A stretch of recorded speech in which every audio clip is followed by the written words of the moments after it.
안녕하세요. 반갑습니다. AP투자연구소의 전문가 이정열입니다. 자, 금일은 11월 11일 빼빼로 데이입니다. 현재 시각은 4시 19분이고요. 지금 보실 종목은 두산인프라코어고 코드 번호는 042670입니다. 자, 두산인프라코어가 오늘은 좀 상승하고 있는 흐름을 좀 보이기보다는 좀 우행보 흐름을 좀 보였습니다. 소폭 조정을 좀 받으면서 아직까지 기대감을 좀 동반시키고 있는 그런 모습을 좀 보여주고 있는데 두산인프라코어 매각 6개사가 인수 의사를 밝혔는데 중국 법인 소송 리스크는 여전하다라는 부분들, 이 부분에 대해서 제가 계속 말씀을 좀 드렸던 부분들이죠. 그러니까 중국 변수라는 게 어떤 얘기냐면은 두산인프라코에서 두산중공업이 그 매각을 할 때 중국 법인에서 지금 두산인프라코하고 중국 여기에서 소송이 진행되어 있는데 7천여억 원, 이자까지 포함하면 1억 1조란 말이에요. 1조. 이자까지 포함하면 1조다. 1조를 여기 패소를 하면은 두산인프라코 중국 법인이 1조를 재무적 투자자 FI죠. 재무적 투자자한테 이 금액을 또 패소를 하게 되면 물어줘야 됩니다. 자, 근데 지금 이게 두산의 입장에서 인프라코를 매각을 했는데 1조 3천억 이렇게 1조 3천억 가량을 좀 받는다라고 했을 때, 그래서 패소를 하게 되면 1조를 재무적 투자자한테 줘야 되기 때문에 이 3천억 가량을 매각을 하면서도 3천억 원 가량밖에 남지 않은 그런 상황에서 여기에서 지금 여기 두산이 이거를 감당을 한다라고 하면 이렇게 되는 거고, 감당을 하지 않는다라고 얘기를 하면은 인수를 한 회사가 1조 3천억 주고 인수를 하고 패소를 해버리면 여기 플러스 1조가 돼버리는 상황. 그러니까 2조 3천억 원이 될 수도 있기 때문에 자칫하면은 매각이 자초될 수 있다라는 그런 우려가 좀 나오고 있는 상황입니다. 근데 제가 가만히 생각해 보니까 이게 인수해가지고 이런 인수 가격 이런 것들이 지금 얘기가 좀 집중되고 있는 상황이거든요. 근데 여기에서 법적으로도 두산중공업 주주들의 반대 이런 부분에서도 좀 이제 있기 때문에 두산이 이거를 감당한다 그러면 인프라코어를 매각을 할 때 주주 입장에서 두산중공업이 굳이 이거를 우리가 할 필요가 있어? 약간 그런 상황이 발생이 될 수도 있기 때문에 쉽지는 않은 상황이에요. 쉽지는 않은 상황이기 때문에 여기에서 뭐 자구안이 좀 이행이 마무리되기 위해서는 인프라코어를 매각을 해야 되는데 어떻게 좀 진행이 될지 그게 지금 급선무입니다. 급선무예요. 그래서 이게 지금 연내에 마무리할 거다라고 얘기를 하면서 이제 우선 협상자를 또 선정을 하겠죠. 연내라고 하면은 여기 보면은 이 기사를 통해서 좀 알 수 있는 게, 자, 두산그룹이 본입차를 마무리되는 대로 올해 말에 두산인프라코어 매각을 위한 우선 협상 대상자를 선정을 할 것으로 알려졌다라고 하잖아요. 근데 시기적으로 봤을 때 우리 두산중공업이 매각을 최근에 유상증자를 발표를 했어요. 금감원 공시를 보면은 이때쯤 계속 이게 많은데 유상증자를 발표를 했습니다. 유상증자 결정 10월 14일에 확정을 좀 지었는데 정정하면서 유상증자를 채무 상환 자금으로 1조 2천억 원 가량을 빌리겠다라고 주식으로 좀 유상증자를 하겠다라는 부분을 얘기를 했잖아요. 1조 2천억 원.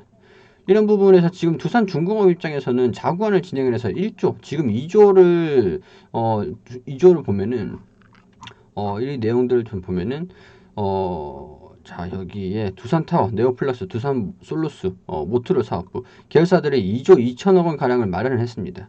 자, 여기서 두산중공업이 보유하고 있는 두산인프라코어 지분 36%를 경영권 매각대금 포함하면 두산의 자구안 이행 방안도 종결되는 셈입니다. 자, 근데 이거 보면은 지금 현재 최근에 1조 2천억 원 가량을 채무 상환 자금으로 확보를 유상증자를 진행하겠다. 1조 2천억 원. 자, 이렇게 되면은 유상증자를 진행을 하면은 자구원을 할 필요가 없어질 수도 있습니다. 2조 2천억 원. 여기에서 1조 정도를 두산인프라코 1조 한 3천억 원 가량을 좀 마련을 하려고 했는데, 지금 이런 부분들을 보니까 자구안을 굳이 인프라코를 매각할 필요가 있나라는 그런 생각이 좀 들어요. 그렇기 때문에 두산중공업의 이 시기적으로 또 봤을 때도, 자, 여기 시기를 보면은 구주주 청약일이 12월 3일입니다. 청약 예정일이 12월 3일이고 납입일이 12월 11일인데 물론 청약이 될지 안 될지 그건 모르는 부분이죠. 근데 이게 이제 우선 협상자를 선정을 하는 게 보자, 여기에서 이달 말에 올해 말에 두산인프라코 늦어도 12월 3일이니까 12월 초에 우선 협상자를 선정을 할지, 우선 협상자를 선정하고 나서도 여차하면 매각을 안 해도 되는 거거든요. 매각이 불발될 수도 있는 거니까. 근데 12월 초에 진행을 할지 아니면은 청약이 된 이후에 일단은 청약이 되는지 안 되는지 그게 좀 중요한 것 같아요. 청약이 된다 그러면 인프라코어를 매각을 할 그런 중요도가 좀 떨어질 수도 있을 것 같고, 우선 협상자를 하고 나서 청약이 됐다, 뭐 이런 뭐 이슈들이 좀 나오면서도 결국에는 중국 변수도 좀 있긴 하지만 청약을 얘네가 솔직하게 말씀드리면은 두산중공업이 우리가 감당할게, 니네 들어와 해가지고 인수지원에 딱 들어왔는데 뭐 두산중공업이 지금 책임져야 된다라고 얘기를 하면은 두산중공업 입장에서는 그렇게 좋지는 않은 부분들이겠죠. 그렇기 때문에 두산인프라코어 입장에서도 두산중공업 니네가 감당한다며 하고 들어왔는데 매각을 어떻게 할 거야?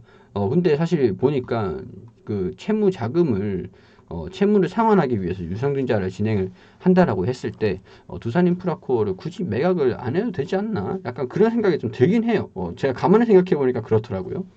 그래서 그런 부분들, 일단 두산중공업 청약 관련해가지고 지금 가능성이 좀 높아졌죠. 주가가 좀 이렇게 친환경 수소 플랜트를 이제 한다고 하면서 해상이라든가 해상 뭐 그 풍력 발전, 해상 풍력 발전이라든가 수소, 뭐 그리고 엔진 부분 뭐 퓨어셀, 이런 부분들을 해가지고 그런 그린 뉴딜 기대감으로, 친환경 에너지 기대감으로 주가가 좀 올라가고 있는 만큼 유상증자의 가능성이 점점 높아지고 있습니다. 유상증자의 가능성이. 이 금액이 1조 2천억이라는 금액이 상당히 커요. 큰데 그럼에도 불구하고 주가 차이가 좀 있다 보니까 두산중공업 입장에서는 주가가 좀 올라가면서 유상증자를 받을 수 있는, 자금을 확보할 수 있는 가능성이 점점 높아지고 있는 상황인데, 그렇기 때문에는 제가 이전에 한번 지나가는 듯이 얘기를 했던 적이 있는 게, 이렇게 되면 차라리 매각을 안 한다고 하든가 실적이라도 좀 주목받게 해주던가 그렇게 좀 얘기를 하긴 했는데, 실제로 그런 상황이 좀 있을 수도 있다. 근데 이게 악든지 호든지 그런 부분들은 모르겠다는 거죠.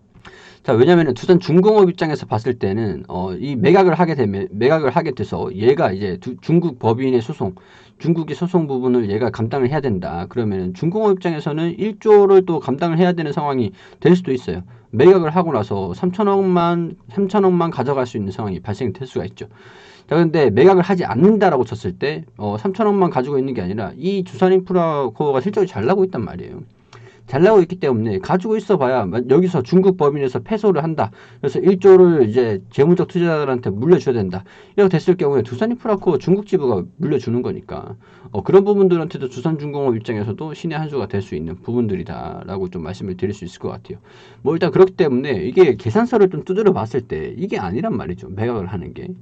그래서 지금 좀 고민이 좀 많을 거예요. 여러 가지로 고민이 좀 많을 것 같고, 제가 가만히 생각해 보니까 유상증자 시기가 이게 또 우선 협상자를 선정하는 것이랑 좀 맞아떨어지네. 그리고 채무를 상환을 하기 위해서 유상증자를 진행한다고 발표를 했기 때문에 이런 부분에서도 인프라코어 그러면은 매각을 안 해도 되는 거 아닌가? 약간 그런 생각이 들면서 이런 부분을 좀 말씀을 드렸던 겁니다.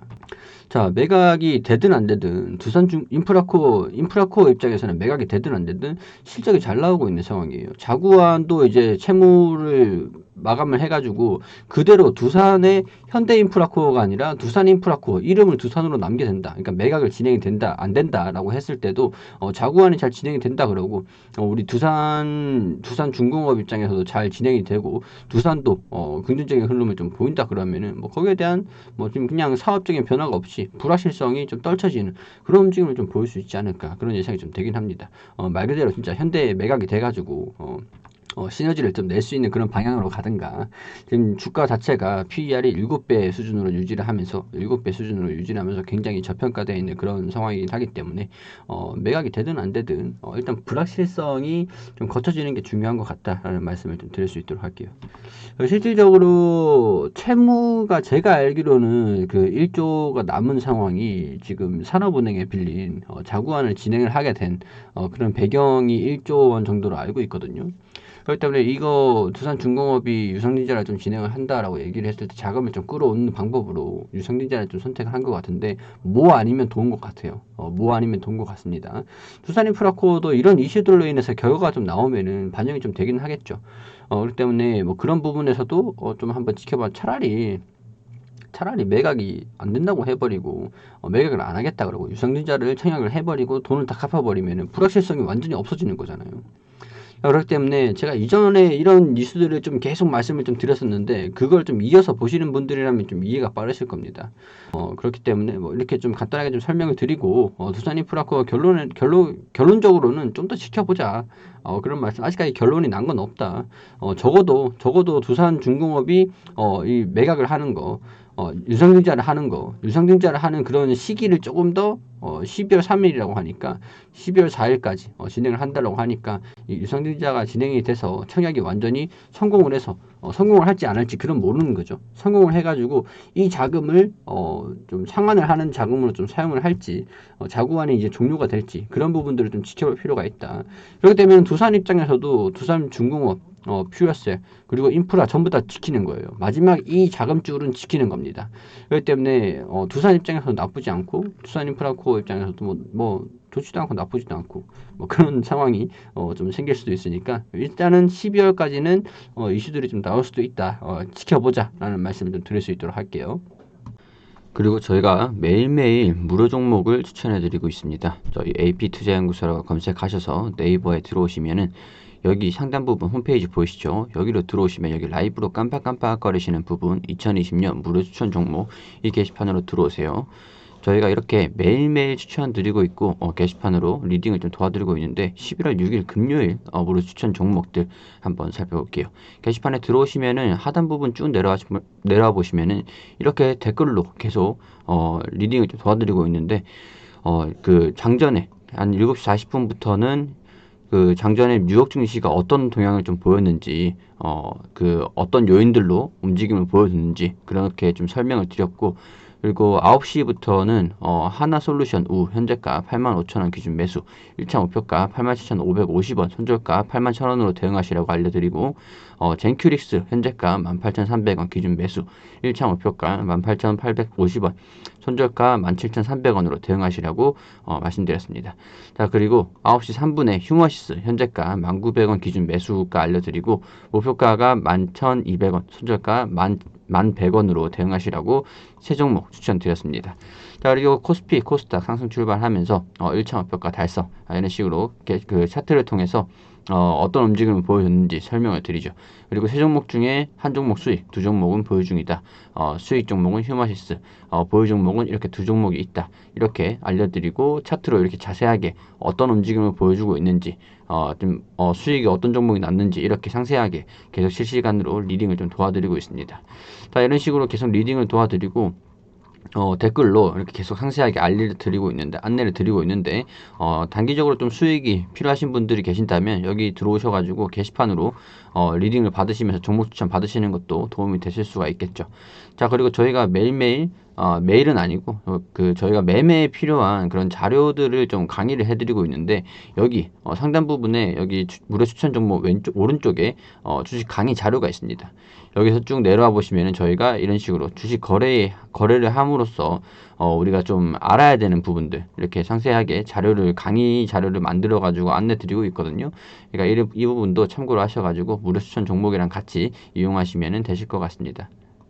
자 이렇게 매일매일 도움을 좀 드릴 수 있도록 최선을 다하고 있으니 들어오셔가지고 도움 받으실 수 있도록 하시는 것도 괜찮겠다는 말씀 드리도록 하겠습니다.